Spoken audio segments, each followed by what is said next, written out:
Tudo que eu pronunciar aqui é em meu nome pessoal. Eu não tenho mandato nem procuração para falar em nome da emissora para a qual eu vendo meu serviço. Então, tudo que eu disser é absolutamente no meu caráter pessoa física como jornalista e interessado em assuntos internacionais, muito por conta da minha biografia. Eu passei 21 anos fora do Brasil como correspondente de vários órgãos de imprensa brasileira. Às vezes é olhando para o óbvio que a gente percebe a situação e da outra maneira. É ignorando o óbvio que a gente tropeça e cai de quatro e dificilmente levanta, dependendo do tamanho da queda. Óbvio que geografia é destino, esse é um dogma básico de relações internacionais, determina em boa parte o que os países podem fazer ou, em boa parte, até onde podem chegar. Isso é óbvio. Agora, o problema é quando a gente ignora os óbvios, como eu ia dizer. O que eu quero dizer é que nós ignoramos várias coisas óbvias. E nesses últimos anos o Brasil está muito aquém da posição que poderia ocupar no cenário internacional. É óbvio que as relações internacionais e as maneiras como os estados se relacionam entre si precede capitalismo, socialismo, feudalismo, o que se quiser. A maneira como estados se relacionam entre si, buscam segurança um em relação ao outro, buscam vantagens ou buscam diminuir desvantagens uns em relação aos outros, precedem muito os tipos de sistemas de organização de sociedade que a gente queira definir como a gente quiser. E quando a gente tropeça nesse óbvio, a gente perde. O primeiro óbvio que a gente tropeçou, eu acho que não fomos capazes de reconhecer, são as profundas transformações do sistema internacional, particularmente depois do fim da Guerra Fria. O mundo no qual vivemos hoje é extraordinariamente mais perigoso do que o mundo no qual vivíamos até 20 anos atrás. Por quê? Porque no mundo multipolar, as decisões tomadas em organizações multilaterais são muito mais difíceis de serem implementadas e alcançadas simplesmente porque estamos passando por uma fase extraordinariamente instável, na qual a posição relativa de cada Estado, de cada potência, se vocês quiserem, ainda está em jogo. Qual é a nossa? Se a nossa posição geográfica nos dá, a nós brasileiros, essa, digamos, tranquilidade e paz de espírito de que hoje à noite, provavelmente, não sei se alguém ainda tem aqui, alguém em alguma missão militar que estão diminuindo do Brasil, nós não temos essa preocupação hoje à noite, se parentes nossos vão ser mortos ou se vão ter que matar alguém. Mas essa é a realidade comum para muitos outros países, e eu não estou falando apenas de Estados Unidos ou das grandes potências, essa é a realidade para espanhóis, essa é a realidade para alemães, e essa é a realidade de muitos outros países que vivem em situações de conflito. Então, se a nossa posição geográfica nos dá, por um lado, essa tranquilidade de paz e espírito de que hoje à noite não há brasileiros que vão dormir preocupados se vão matar ou morrer, a não ser na nossa guerra interna, mas essa é outra questão.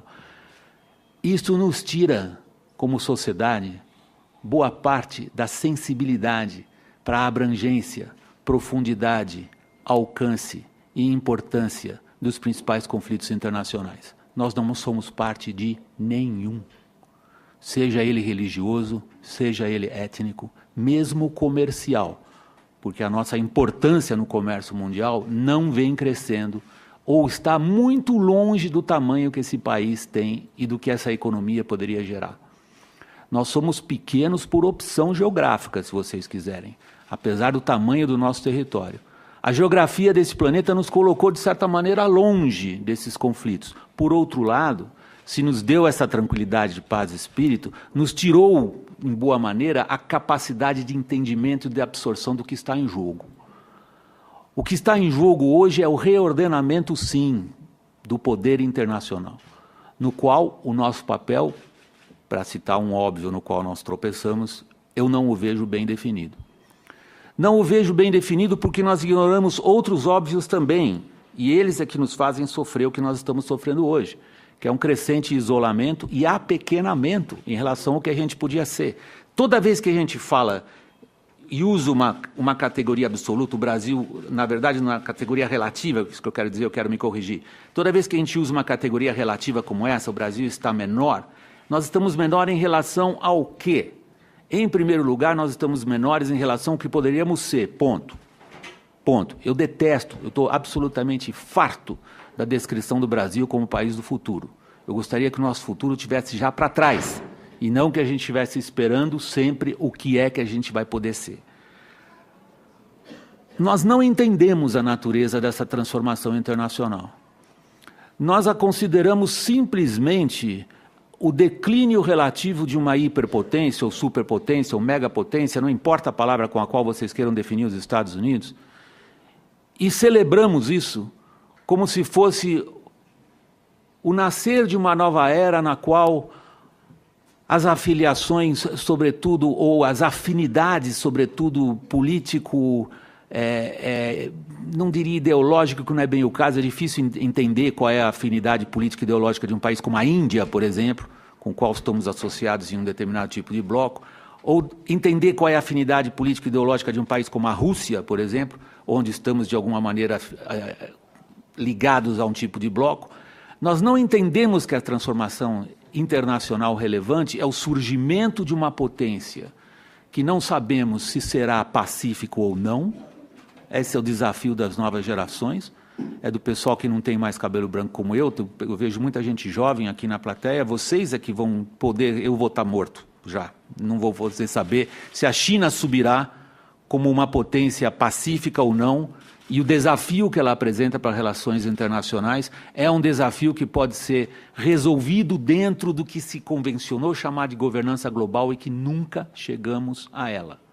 Quanto mais falamos em governança global, quanto mais atribuímos nossos destinos a organizações multilaterais, sejam elas de comércio, sejam elas Nações Unidas, menos chegamos próximos a isso. É óbvio que nós ignoramos. É óbvio que um país, numa transformação profunda e perigosa, como é a profunda e perigosa transformação que estamos vendo nas relações internacionais, como o Brasil, quando confrontado com essa mudança,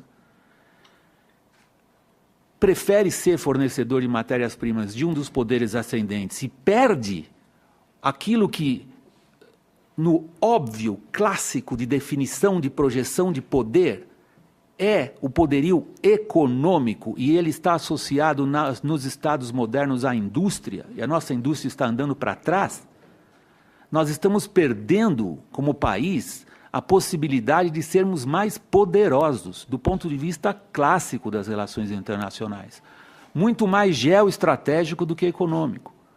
Nós estamos assumindo o papel que já tivemos em outras fases da nossa história, de sermos, sim, associados a focos de poder importante, e esse foco de poder internacional se move para o Pacífico, para as nossas costas, portanto. Somos um país com 500 anos de Atlântico e começamos de novo, vocês, jovens, que vão ver essa mudança. Vocês estão vendo uma mudança internacional extraordinária. Vocês são testemunhas de uma época incrível, como transformação de grandes eixos, eixos de séculos, eixos daquilo que os historiadores franceses usavam. Eu sei que o Samuel tem uma forte formação nessa área francesa, la longue durée, Samuel. A ideia de que há grandes fluxos históricos que passam por baixo dos acontecimentos cotidianos que a gente às vezes nem é capaz de interpretar, nem no seu alcance, nem na sua profundidade. E este é um acontecimento que a gente consegue interpretar no momento. E neste grande mundo virando, nós somos de novo fornecedores de matéria-prima para um grande foco de poder, e estamos perdendo aquilo que seria essencial para a nossa projeção de poder, seja ela qual for, seja ela como for definida. Uma potência regional com interesses ao redor, uma potência eventualmente hemisférica, do Equador para baixo, de uma determinada parte do mundo, uma potência, não interessa.